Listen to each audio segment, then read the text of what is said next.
Hello बच्चों, आप सभी कैसे हैं? आई होप आप सभी अच्छे होंगे। आइए आज हम मैथ में एक नई शुरुआत करते हैं, एक नया चैप्टर स्टार्ट करते हैं जिसका नाम है समाकलन। जैसा कि हमने आपको बताया था कि समाकलन में या कोई सा भी हम चैप्टर मैथ में स्टार्ट करेंगे तो हमारा टारगेट ये रहेगा कि हम क्रैश कोर्स की तरह आपको पढ़ाएंगे। क्रैश कोर्स का मतलब ये है बेटा, हम वो क्वेश्चन को ज्यादा फोकस देंगे या प्रायोरिटी देंगे जो क्वेश्चन यूपी बोर्ड एग्जाम 2025 के हिसाब से मोस्ट इंपोर्टेंट का मतलब बेहद इंपॉर्टेंट है। तो उन्हीं क्वेश्चनों को हम डिस्कस करेंगे। तो उन्हीं क्वेश्चनों को डिस्कस करने के लिए आज हम नया चैप्टर स्टार्ट कर रहे हैं, उसका समाकलन। सबसे पहले हम लोग कॉन्सेप्ट पढ़ेंगे। कॉन्सेप्ट पढ़ने के बाद हम लोग क्या करेंगे कि समाकलन में वो सवालों को डिस्कशन करेंगे कि इंपॉर्टेंट सीरीज चलाएंगे। अगर बेटा मैं दावे के साथ कह सकता हूं कि अगर आप हमारी ये इंपॉर्टेंट सीरीज या आप क्रैश कोर्स ये एक एक वीडियो देखते जाएंगे तो आपको यानी कि 90 प्लस नंबर लाने से आपको कोई रोक नहीं सकता। तो बस बेटा आज से शुरुआत कर दीजिए आप। अब आज से जैसे हम पढ़ाते जा रहे हैं, जैसे जैसे सीरीज बनाते जा रहे हैं, जैसे जैसे इंपॉर्टेंट आपको सवाल बनाते हुए चलते हैं, वैसे वैसे आप सॉल्व करते जाइए। इसके बाद आप देखिएगा 1 महीने बाद आप में परिवर्तन होता है या नहीं होता है। इसके बाद आप आंसर लगाइए, टेक्स्ट बुक्स हल कीजिए, कुछ भी कीजिए, आपको समझ में आएगा। तो आइए आज हम लोग समाकलन स्टार्ट करते हैं। क्या करते हैं? समाकलन। तो बेटा देखिए, जैसा कि आपको समाकलन का मतलब क्या होता है। तो जो समाकलन होता है वो अवकलन का उल्टा होता है, यानी कि integration is the reverse process of differentiation. ये सर जी क्या हुआ कि अवकलन का उल्टा होता है। तो आइए एक तो बात ये पता चल गई कि समाकलन जो होता है वो अवकलन का उल्टा होता है। समाकलन जो होता है वो अवकलन का उल्टा होता है। अब बेटा समाकलन का मतलब होता है परिवर्तन की दर ज्ञात करना। परिवर्तन की दर ज्ञात करना यानी कि dy बटे में dx। ये तो अवकलन होता है। अवकलन का मतलब क्या होता है बेटा? परिवर्तन की दर ज्ञात करना। परिवर्तन की दर ज्ञात करना। परिवर्तन की दर ज्ञात करना। की दर ज्ञात करना, ये तो बेटा अवकलन का मतलब हो गया। अब जो समाकलन होता है वो अवकलन का उल्टा होता है। एक बात तो ये। समाकलन का मतलब बेटा होता है जोड़ना भी। समाकलन का मतलब क्या होता है? जोड़ना। और एक समाकलन का मतलब होता है कि कोई ऐसी आकृति, कोई अननोन ऐसा क्षेत्र जिसका हमें क्षेत्रफल ज्ञात करना हो तो हम उसको क्या करते हैं? समाकलन की सहायता लेते हैं। तो आइए बेटा देखते हैं एक एग्जाम्पल के थ्रू। एक ऐसा अपने पास एक वक्र है। अब इस वक्र में हमें क्या करना है कि इसका क्षेत्रफल हमें फाइंड आउट करना है। क्या फाइंड आउट करना है बेटा? क्षेत्रफल फाइंड आउट करना है। तो नो टेंशन, हम लोग क्या करेंगे, एक इसमें छोटी सी स्ट्रिप ले लेंगे। छोटी सी क्या ले लेंगे बेटा? स्ट्रिप ले लेंगे। एक छोटी सी हम लोग क्या करेंगे? स्ट्रिप ले लेंगे। इस छोटी सी स्ट्रिप लेने के बाद बेटा हम क्या करेंगे, इसकी एक छोटी सी स्ट्रिप ले ली, dx ले ली, और इसका हम लोग कर देंगे समाकलन, ये y dx कर देंगे। और बेटा ये हमें क्या पता चल जाएगा? क्षेत्रफल पता चल जाएगा। y dx क्षेत्रफल। हमने पूरा क्षेत्रफल नहीं लिया, हमने एक छोटा सा dx पार्ट ले लिया। और dx पार्ट लेने के बाद उसका हमने कर दिया समाकलन। और समाकलन करने के बाद बेटा ये टोटल क्षेत्रफल आ गया। सबसे पहले बात हमने बोली थी, ये तो आप मान लीजिए कि समाकलन का मतलब होता है कि अननोन कोई ऐसा क्षेत्रफल हो जिसको फाइंड आउट करना, तो हम किसकी सहायता लेते हैं? समाकलन की सहायता लेते हैं। एक समाकलन का मतलब जोड़ना भी होता है। और दूसरी बात हमने सबसे पहले आपको बताई थी कि समाकलन जो होता है वो अवकलन का उल्टा होता है। अब बेटा एक बात ये भी याद रखेंगे, समाकलन जो होता है वो 2 प्रकार का होता है। कितने प्रकार का होता है? 2 प्रकार का होता है। एक निश्चित समाकलन, दूसरा अनिश्चित समाकलन होता है। एक निश्चित समाकलन होता है और एक होता है बेटा अनिश्चित समाकलन। अनिश्चित समाकलन यानी एक निश्चित समाकलन, दूसरा अनिश्चित समाकलन होता है। यानी निश्चित समाकलन, दूसरा होता है अनिश्चित समाकलन। ठीक है बेटा, ये 2 समाकलन होते हैं, मतलब 2 प्रकार का समाकलन होता है। एक निश्चित समाकलन है, एक अनिश्चित समाकलन होता है। आज हम लोग जो स्टार्ट करेंगे वो अनिश्चित समाकलन स्टार्ट करेंगे। क्या स्टार्ट करेंगे? अनिश्चित समाकलन। चलिए बेटा एक y बराबर अपने पास सवाल ले लेते हैं, यानी कि sin 3x। क्या ले लिया बेटा? y बराबर ले लिया sin 3x। y बराबर में क्या ले लिया, साइन 3x ले लिया, y बराबर में साइन 3x एक सवाल ले लिया बेटा।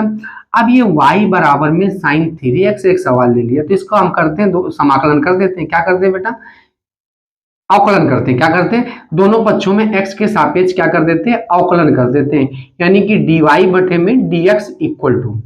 अब बेटा आपने अवकलन में जैसा चैन रूल पढ़ा होगा, यानी कि श्रृंखला रूल पढ़ा होगा कि ट्रिग्नोमेट्रिकल के फंक्शन के बगल वाले को क्या मानते हैं, टी मानते हैं।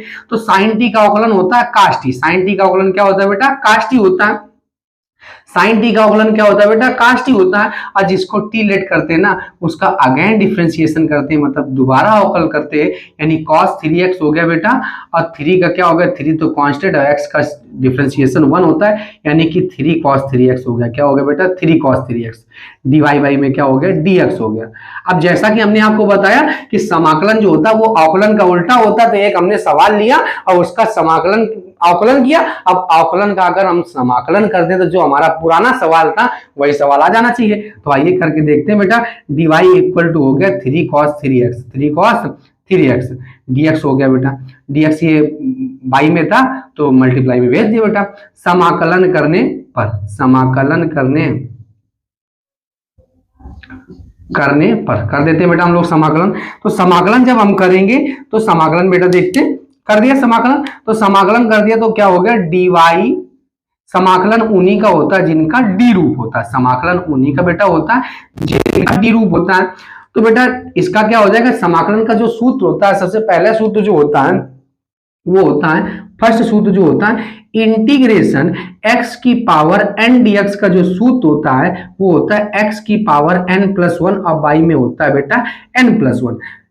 x की पावर n+1 y में क्या होता है बेटा, n+1 होता है। x की पावर n और dx इक्वल टू होता है x की पावर n+1 y में n+1। तो बेटा पावर में एक एड ऑन करेंगे और जो पावर आएगा उसका डिवाइड कर देंगे, तो इसका बेटा क्या हो जाएगा, y। क्या हो जाएगा, y हो जाएगा। अब इधर बेटा क्या होगा, अब ये 3 cos, तो बेटा एक बात याद रखेंगे, इसमें भी हमको t लेट करना पड़ता है। क्या लेट करना पड़ता है, t। तो आप याद रखेंगे कि अगर इंटीग्रेशन में मल्टीप्लाई में है तो डिवाइड में आ जाएगा, तो डिवाइड में है तो मल्टीप्लाई में चला जाएगा। तो cos 3x का जो इंटीग्रेशन होता है, यहाँ पे हम लिखे दे रहे हैं दूसरा फार्मूला, cos x का जो इंटीग्रेशन होता है वो cos x का इंटीग्रेशन होता है, cos x का इंटीग्रेशन होता है माइनस का, सॉरी sin x, केवल sin x क्या होता है, sin x होता है। अभी बेटा हम फार्मूले लिख देंगे, आप टेंशन मत लीजिए। तो 3 cos 3x का हो जाएगा बेटा, cos 3x का हो जाएगा sin 3x, और बेटा ये मल्टीप्लाई में तो किसमें आ गया, डिवाइड में, और 3 से 3 कैंसिल आउट हो गया, y बराबर में आ गया sin 3x। ठीक है बेटा, अब ध्यान से समझो, y बराबर हमने अगर sin 3x सवाल लिया था, इसमें +4 एड ऑन कर दें तो कोई बेटा दिक्कत होगी क्या। और जो सिंगल कांस्टेंट होता है उसका अवकलन क्या होता है, 0 होता है। तो अगेन ब्रैकेट में तो 0 गायब हो जाएगा, dy बटे dx इक्वल टू हो जाएगा 3 cos 3x हो जाएगा। बेटा हमने सवाल किया, अवकलन किया, अवकलन करने के बाद समाकलन किया, तो समाकलन जो समाकलन जो होता है वो अवकलन का उल्टा होता है। तो बेटा अगर अवकलन का हमने समाकलन कर दिया तो कहीं ना कहीं वही सवाल आ जाना चाहिए, लेकिन बेटा कहीं ना कहीं अपना 4 जो है वो गायब हो गया, पता नहीं चला कहाँ चला गया। बेटा यहाँ पे 4 है, कभी 5 होगा, a होगा, b होगा, c होगा, 18 होगा, 32 होगा, कुछ भी होगा कांस्टेंट। तो हम कांस्टेंट को ढूंढते फिरेंगे तो नहीं, लेकिन बेटा इसमें एक कॉमन कांस्टेंट ऐड कर देते हैं जिसे बोलते हैं कांस्टेंट c। क्या बोलते हैं बेटा, कांस्टेंट c। और इसी को कहते हैं बेटा, इस समाकलन को कहते हैं इनडेफिनिट इंटीग्रेशन। क्या बोलते हैं, इनडेफिनिट इंटीग्रेशन, इनडेफिनिट इंटीग्रेशन। यानी कि इनडेफिनिट इंटीग्रेशन में बेटा आपको c ऐड ही करना पड़ेगा। अगर c आप ऐड नहीं करेंगे तो बेटा आपका निश्चित समाकलन सही नहीं होगा। क्यों ऐड करते हैं कि बेटा अगर बेटा सवाल का है तो अवकलन किया, अवकलन के बाद हमने समाकलन कर दिया, तो बेटा कहीं ना कहीं आपका जो सवाल था वो आ जाना चाहिए था। तो इतना तो बेटा कॉन्सेप्ट जैसा कि आपको समझ में आ गया, और हम क्रैश कोर्स चला रहे हैं तो आपको पता होना चाहिए कि हम इंपॉर्टेंट सवालों पर डिस्कशन कर रहे हैं। तो बेसिक तो हमने कॉन्सेप्ट बता दिया। अब बेटा जो हम सूत्र यूज होता जाएगा, जैसा कि आपको पता है सूत्र तो आते होंगे, तो आप जो यूज होगा हम वो लिखते हुए चले जाएंगे। तो अब हम लोग एक बढ़िया अच्छा जबरदस्त सवाल स्टार्ट करते हैं, मोस्ट इंपॉर्टेंट, जो कि उत्तर प्रदेश यूपी बोर्ड परीक्षा में पूछा ही जाएगा। पहला सवाल, आई होप आपको ये बात समझ में आई होगी। Integration under root 10x plus under root cot x. जैसा कि आपको हमने बताया कि बेटा ये अनिश्चित समाकलन हम स्टार्ट किए। क्या स्टार्ट किया? अनिश्चित समाकलन। तो बेटा इसको हम लोग क्या करेंगे? साइन कॉस में चेंज कर लेंगे। साइन कॉस में चेंज करने के लिए 10x को अंडर रूट 10x को हम क्या ले सकते हैं? Under root sine x. अब बाई में क्या हो जाएगा बेटा? अंडर रूट कॉस एक्स हो जाएगा। अंडर रूट क्या हो जाएगा? कॉस एक्स हो जाएगा। अब बेटा यहां हो जाएगा अंडर रूट कॉस एक्स। अब बाई में क्या हो जाएगा बेटा? Under root sine x. Under root क्या हो जाएगा बेटा? Sine x. यानी कि बेटा टेन थीटा इक्वल टू होता है साइन थीटा बटे कॉस थीटा। यहाँ पे अंडर रूट लगा था तो इसलिए अंडर रूट लगा रहा, डीएक्स हो गया बेटा। अब बेटा एलसीएम ले लेंगे, क्रॉस मल्टीप्लिकेशन कराएंगे तो अंडर रूट का अंडर रूट साइन एक्स में होगा तो बेटा साइन एक्स बचेगा। अब यहाँ क्या बचेगा? अंडर रूट का अंडर रूट में मल्टीप्लाई होगा तो क्या बचेगा बेटा? कॉस एक्स बचेगा। अब बाई में क्या बचेगा?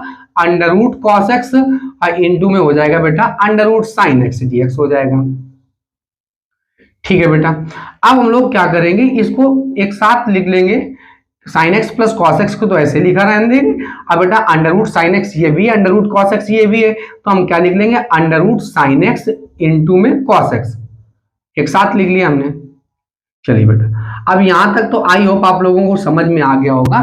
तो इसके बाद हम लोग क्या करेंगे? अपने मन से कुछ ऐसा लेट करेंगे जिसका अवकलन करने पर जो ऊपर लिखा है वो रिप्लेस हो जाए।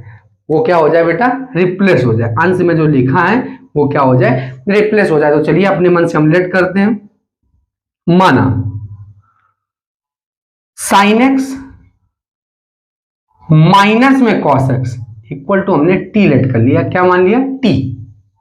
अब टी मानने के बाद इसको इक्वेशन फर्स्ट बना दो। क्या बना दो बेटा? फर्स्ट। अब फर्स्ट बना दिया तो अब बेटा इसका हम क्या कर लेते हैं? डिफरेंशिएशन कर लेते हैं। तो साइन एक्स का जो डिफरेंशिएशन होता है वो कॉस एक्स होता है और कॉस एक्स का जो होता है वो माइनस का साइन एक्स होता है। माइनस माइनस क्या हो गया? प्लस का। क्या हो गया बेटा?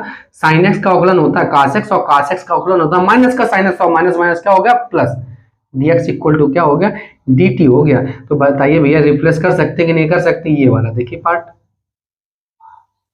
इसकी जगह हम क्या लिख सकते हैं? dt लिख सकते हैं। लेकिन बेटा अभी भी ये याद रखेंगे समाकलन का मूल कॉन्सेप्ट यही होता है कि जिस वेरिएबल में सवाल है उसी वेरिएबल का पैरामीटर होना चाहिए। तो अभी सवाल था x के पदों में तो पैरामीटर भी dx है। अब बेटा पैरामीटर वेरिएबल हमने t बदल दिया तो पैरामीटर भी इतना बदल गया, लेकिन अभी ये वेरिएबल बदलना बाकी है। तो हम यहाँ पे लिखेंगे समीकरण एक का, समीकरण एक का दोनों पक्षों में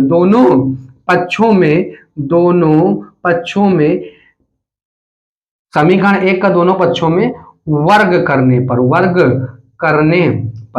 कर देंगे बेटा वर्ग। तो वर्ग जब करेंगे तो क्या हो जाएगा? Sine x minus cos x का whole square, sine x minus cos x का होल ऑफ स्क्वायर हो जाएगा इक्वल टू हो जाएगा टी स्क्वायर। इक्वल टू क्या हो जाएगा बेटा? टी स्क्वायर हो जाएगा। इक्वल टू हो जाएगा टी स्क्वायर। अब बेटा ए माइनस बी का होल स्क्वायर होता है ए स्क्वायर प्लस में बी स्क्वायर और माइनस में होता है 2a इंटू में बी, 2a इंटू में b. Sine x minus cos x का होल ऑफ स्क्वायर क्या होता है?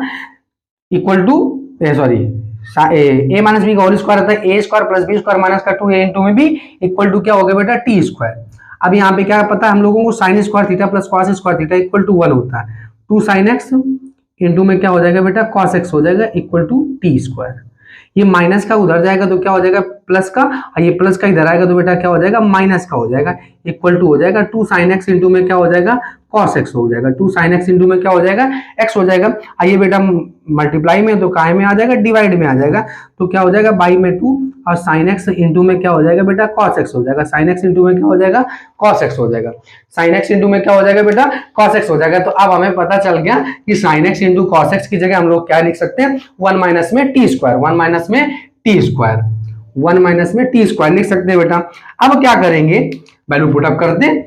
आई इक्वल टू हो गया बेटा अपने पास इंटीग्रेशन, इसकी जगह तो हम लोग dt लिख सकते हैं तो 1 अपान sign x minus cos x की जगह लिख सकते हैं अंडर रूट में तो था ही बेटा 1 माइनस में टी स्क्वायर बाई में 2 और dt हो गया। तो बेटा ये √2 है, ये √2 ऊपर चला जाएगा, फ्रैक्शन पलट जाएगी, तो इंटीग्रेशन हो जाएगा 1 अपान √1 माइनस में टी स्क्वायर dt हो जाएगा। टी स्क्वायर क्या हो जाएगा, dt हो जाएगा। और इंटीग्रेशन बेटा, इंटीग्रेशन 1 अपान √1 माइनस जो एक्स स्क्वायर होता है, ये क्या होता है बेटा, साइन इनवर्स एक्स होता है। क्या होता है बेटा, साइन इनवर्स। तो अपने पास वेरिएबल है टी, तो साइन इनवर्स टी हो जाएगा। अब बेटा अनिश्चित समाकलन पढ़ रहे हैं, और अनिश्चित समाकलन में कांस्टेंट सी ऐड ऑन करना कंपलसरी होता है। अब टी किसे बेटा माने थे, तो टी माने थे हम sign x minus cos x को, तो लिख देंगे बेटा साइन एक्स माइनस में cos x, sign x minus में कॉस एक्स कर लेंगे बेटा, और प्लस में क्या कर लेंगे सी। आई होप आप लोगों को ये क्वेश्चन समझ में आ गया होगा। चलिए बेटा अब हम लोग नेक्स्ट क्वेश्चन स्टार्ट करते हैं। चलिए बेटा अब हम लोग क्या करते हैं, इंटीग्रेशन सेकंड क्वेश्चन है, इंटीग्रेशन सेक स्क्वायर 2x और बाई में बेटा कॉट एक्स माइनस में 10x, कॉट एक्स माइनस में 10x का क्या है बेटा, होल ऑफ स्क्वायर, 10x का क्या है, होल ऑफ स्क्वायर dx है बेटा। चलिए सॉल्व करते हैं। सेक स्क्वायर 2x बाई में बेटा साइन कॉस में इसको चेंज कर लेंगे, कॉट एक्स इक्वल टू होता है कॉस एक्स और बाई में क्या होता है, साइन एक्स होता है। कॉस एक्स बाई में क्या होता है, साइन एक्स, और 10x को लिखेंगे साइन एक्स, बाई में क्या लिखेंगे बेटा, कॉस एक्स लिखेंगे। साइन एक्स बटे में क्या लिखेंगे, कॉस एक्स का होल ऑफ स्क्वायर हो जाएगा। ठीक है बेटा, अब बेटा एलसीएम ले लेंगे, यानी क्रॉस मल्टीप्लिकेशन कराएंगे, तो क्या हो जाएगा, सेक स्क्वायर 2x अब बाई में बेटा सेक स्क्वायर 2x बाई में cos x का जब cos x में मल्टीप्लाई हो जाएगा तो cos स्क्वायर x हो जाएगा, और साइन का जब साइन में मल्टीप्लाई हो जाएगा तो बेटा साइन स्क्वायर x हो जाएगा। अब बाई में क्या बचा बेटा, साइन x इंटू में क्या हो जाएगा, cos x, sine x into में क्या हो जाएगा बेटा, cos x हो जाएगा। ठीक है बेटा, साइन x माइनस में क्या हो जाएगा, cos x हो जाएगा। होल ऑफ स्क्वायर लिखा तो बेटा होल ऑफ स्क्वायर है। ठीक है, अब क्या करेंगे हम, integration sec square 2x, sec square 2x। अब बेटा ये क्या लिखा है, cos 2a का सूत्र होता है, cos 2a का सूत्र क्या होता है, cos और sin के पदों में cos स्क्वायर x और माइनस में sin स्क्वायर, तो इसकी जगह क्या लिख देंगे, cos 2x। अब बेटा इस स्टेप में 2 से मल्टीप्लाई और 2 से डिवाइड करा लेंगे, 2 से मल्टीप्लाई और 2 से क्या करा लेंगे, डिवाइड करा लेंगे, यानी 2 से मल्टीप्लाई और 2 से क्या करा लिया, डिवाइड करा लिया। 2 से क्या करा लिया, मल्टीप्लाई, और 2 से क्या करा लिया बेटा, डिवाइड करा लिया। तो जब 2 से मल्टीप्लाई और 2 से डिवाइड कराया, 2 से मल्टीप्लाई और 2 से क्या कराया बेटा, डिवाइड कराया, तो साइन एक्स इंटू में क्या हो गया, कॉस एक्स हो गया। साइन एक्स इंटू में क्या होगा, कॉस एक्स का होल ऑफ स्क्वायर हो गया। साइन एक्स इंटू में कॉस एक्स का क्या हो गया बेटा, होल ऑफ स्क्वायर हो गया। 2 से मल्टीप्लाई, 2 से हमने क्या कर दिया, डिवाइड कर दिया, यानी 2 से मल्टीप्लाई और 2 से क्या कर दिया, डिवाइड कर दिया। तो 2 से जब मल्टीप्लाई किया और 2 से क्या किया, डिवाइड कर दिया, तो 2 से जब मल्टीप्लाई किया और 2 से क्या कर दिया, डिवाइड, तो बेटा 2 sin x इंटू में cos x बन गया, sin 2x का फार्मूला बन गया। तो ये cos 2x तो ऑलरेडी था, और ये sin 2x का फार्मूला बन गया, तो क्या हो गया बेटा sin 2x। अब बेटा बाई में क्या हो गया, 4, बाई में क्या हो गया 4, क्योंकि 2 का स्क्वायर कितना हो गया 4, अब 4 बेटा फ्रैक्शन पलट गई तो क्या हो जाएगा, 4 ऊपर पहुंच जाएगा, 4 कहां पहुंच जाएगा, ऊपर, 4 कहां पहुंच जाएगा बेटा, ऊपर। अब ये cos थीटा बटे sin थीटा क्या होता है, cot थीटा होता है, cos थीटा बटे sin थीटा क्या होता है, cot थीटा होता है, यानी cot 2x का क्या हो जाएगा बेटा, होल ऑफ स्क्वायर, यानी कि cot स्क्वायर x भी आप लिख सकते हैं, cot स्क्वायर x। अब 1 अपान cot स्क्वायर x क्या होता है बेटा, tan स्क्वायर x। 1 अपान cot स्क्वायर x क्या होता है, tan स्क्वायर x होता है। 1 अपान cot स्क्वायर x जो होता है बेटा वो tan स्क्वायर x होता है, यानी कि 4 सेक स्क्वायर एक्स तो ऑलरेडी था, यानी 1 अपान कॉट स्क्वायर एक्स होता है tan स्क्वायर एक्स। 10 अब यहाँ पे 2x है तो tan स्क्वायर 2x हो जाएगा, इनटू में हो गया बेटा सेक स्क्वायर 2x dx। अब बेटा हम होल पावर के अंदर वाले को t लेट कर लेंगे, मान लेंगे, माना tan 2x को t मान लेंगे, tan 2x को क्या मान लेंगे, t मान लेंगे। अब इसका अवकलन कर देंगे, अब अवकलन कर देंगे, tan 2x को t मानकर अवकलन कर देंगे, तो tan 2x का हो जाएगा बेटा sec स्क्वायर 2x। अब बेटा 2 का आगे होगा तो 2 dx इक्वल टू हो जाएगा dt। अब बेटा हो गया sec स्क्वायर 2x और dx इक्वल टू क्या हो गया, 1/2 dt, 1/2 dt, 1/2 dt, 1 बाई क्या हो गया बेटा 2 dt हो गया, 1 बाई क्या हो गया 2 dt हो गया। अब sec square 2x dx equal to हो गया 1/2 dt। तो बेटा यहां से रिप्लेस कर देंगे क्या, यानी कि sec square dx equal to की जगह हम लोग क्या लिख देंगे 1/2 dt, 1/2 dt बेटा लिख देंगे। इंटीग्रेशन तो क्या हो जाएगा टी स्क्वायर, 4 तो ऑलरेडी था, 1/2 dt हो गया बेटा, 1/2 dt हो गया। अब बेटा यहाँ पे देखो हमने 2 से मल्टीप्लाई और 2 से डिवाइड कराया था, तो 2 से मल्टीप्लाइड यहाँ ध्यान नहीं दिया गया, ये 2 से मल्टीप्लाइड, 2 से मल्टीप्लाई और 2 से डिवाइड, तो 2 से मल्टीप्लाई जब 2 से डिवाइड कराया तो 1/4 आ गया, 1 बाई क्या आ गया 4 आ गया, 1 बाई क्या आ गया बेटा 4 आ गया, 1/4 आ गया। चलिए हम लोग सही कर लिए, 1 बाई क्या आ गया 4 आ गया। अब बेटा 1/4 तो ऑलरेडी था ही, और 1/2 और बार आ गया बेटा, तो क्या आ गया टी स्क्वायर डी टी हो गया। अब बेटा पावर में x की पावर n का सूत्र क्या होता है, पावर में एक जोड़ो और जो पावर है उसका क्या कर दो भाग दे दो, तो 8 हो गया बेटा, 4 दूनी 8, यानी कि टी क्यूब, अब बाई में क्यूब हो जाएगा, प्लस में क्या हो जाएगा बेटा सी, 8 चौको कितना हो जाएगा 8 त्रिका 24, 8 त्रिका 24, और टी किसे कंसीडर किए थे, तो टी कंसीडर किए थे 10, यानी 10 2x को, तो क्या हो जाएगा 10 क्यूब 2x और प्लस में क्या हो जाएगा बेटा c हो जाएगा। आई होप आप लोगों को ये सवाल समझ में आ गया होगा, हम एक बार और रिपीट कर देते हैं। बेटा हमने क्या किया, cot x को लिखा cos x बटे में sin x, माइनस में sin x बटे में cos x का होल हाफ स्क्वायर। बेटा cos x का cos x में गुणा हुआ cos स्क्वायर x हो गया, sin x का sin x में हुआ तो sin स्क्वायर x हो गया। अब बाई में sin x इंटू में cos x हो गया, 2 से मल्टीप्लाई और 2 से डिवाइड करा है तो 1/2 हो गया बेटा। अब 2 से मल्टीप्लाई ये हो गया 2 sin x का फार्मूला, cos 2x बटे sin 2x होता है बेटा cot 2x, आई स्क्वायर लगा 1/cot होता है बेटा 10, और 10 को बेटा 10 2x को हमने t माना, तो 10 2x का t माना तो sec स्क्वायर tx, और 2x का अगेन डिफरेंशिएशन किया तो 2 dx इक्वल टू हो गया dt, sec square 2x dx equal to हो गया 1/2 dt। अब बेटा वैल्यू 4 दूनी 8, 8 त्रिका 24 आ गया बेटा। अगला सवाल हम लोग करते हैं तीसरा नंबर, इंटीग्रेशन 1 बाई में 1 प्लस 10x, 1 बाई में 1 प्लस 10x। बेटा देखते हैं, पहले एक सवाल करते हैं फिर इनकी पूरी फैमिली को हम बताएंगे। यानी कि जब भी ऐसा सवाल आपको दिख जाए single 10x cot x plus 1 बटे में प्लस या माइनस, तो आप इसको साइन कॉस में चेंज कर लेंगे, किस में चेंज कर लेंगे साइन कॉस में, यानी कि 10x को लिखेंगे sin x, बाई में क्या लिखेंगे cos x। अब बेटा ले लेंगे एलसीएम, यानी cos x और प्लस में क्या हो जाएगा sin x, cos x plus में क्या हो जाएगा sin x, अब बाई में हो जाएगा cos x हो जाएगा, बाई में क्या हो जाएगा cos x हो जाएगा। अब बाई में क्या हो गया बेटा cos x हो जाएगा, अब ये cos x ऊपर पहुंच जाएगा तो क्या हो जाएगा बेटा cos x, अब बाई में क्या हो जाएगा cos x और प्लस में क्या हो जाएगा बेटा sin x हो जाएगा, cos x और प्लस में क्या हो जाएगा sin x हो जाएगा और dx हो जाएगा बेटा।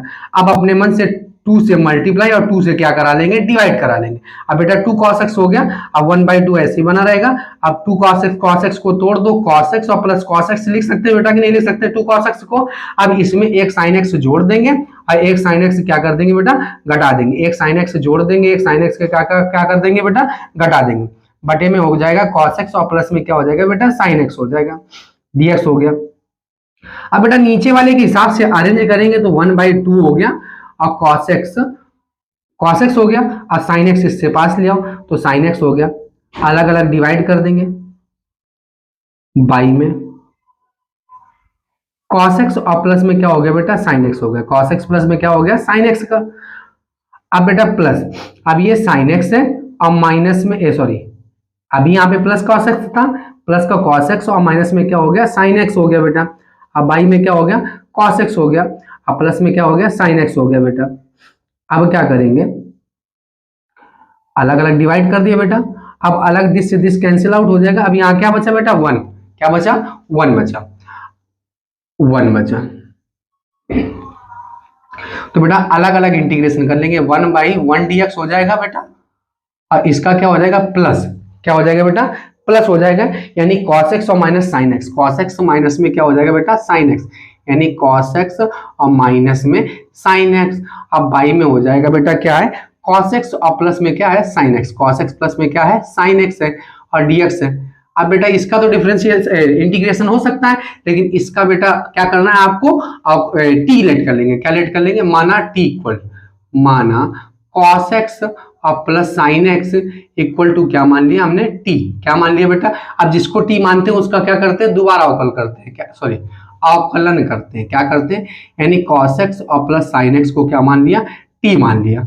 तो हम इसने इसका दोबारा अवकलन कर दिया। cos x का होता है माइनस का sin x, और sin x का हो गया बेटा cos x हो गया। dx इक्वल टू क्या हो गया, dt हो गया।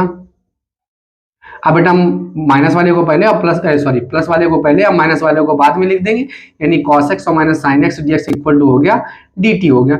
अब बेटा वैल्यू पुटअप करेंगे तो 1/2 अब देखो इसको रिप्लेस कर सकते हैं ऊपर वाले को कि नहीं रिप्लेस कर सकते। अब 1/2 का बेटा यहाँ भी मल्टीप्लाई होगा, क्योंकि बेटा क्या था 1/2 बाहर बिल्कुल रखा था, तो 1/2 का अंदर मल्टीप्लाई हो गया, तो 1/1 dx हो गया। इधर क्या हो गया 1/2 1/t dt। अब बेटा 1 का होगा इंटीग्रेशन x, 1 का इंटीग्रेशन क्या हो गया x। अब बेटा t इसका हो गया 1 log t का 1/t होता है log t, 1/t क्या होता है log t, और प्लस में क्या हो गया c, 1/t क्या होता है log t प्लस में c। t किसी भी डेटा कंसीडर किए थे तो इंटीग्रेशन 1/2x और t कंसीडर किए थे बेटा cos x और plus sin x, cos x plus में sin x, cos x plus में sin x। अब बेटा कांस्टेंट c तो ऐड ऑन करना कंपलसरी होता है, cos x प्लस में क्या हो गया c है, तो इसका आंसर क्या आया 1/2x plus log x bracket में cos x प्लस में sin x और प्लस में c। अब बेटा इसी प्रकार इनकी फैमिली को हम बता देना, ये आपको करना होगा अपने मन से। इंटीग्रेशन 1/1 प्लस cot x दिख जाए, सेम एज इट इज करेंगे, अपने मन से कुछ जोड़ेंगे घटाएंगे उस हिसाब से अरेंज कर लेंगे। अब बेटा क्या करेंगे, अगला सवाल क्या होगा, integration 1/1 plus 10x, integration 1/1 plus 10x। और नेक्स्ट सवाल होगा बेटा आपका इंटीग्रेशन, अब इनको माइनस बना, प्लस वाला तो हो गया, अब माइनस बना दो बेटा, अब 1/1 माइनस में cot x, same as it is होगा, आपको अरेंज करना होगा, ये आपको अपने मन से करना होगा। आई होप आप लोगों को क्वेश्चन समझ में आ गया होगा। आइए आप लोग स्क्रीनशॉट ले लीजिए बेटा।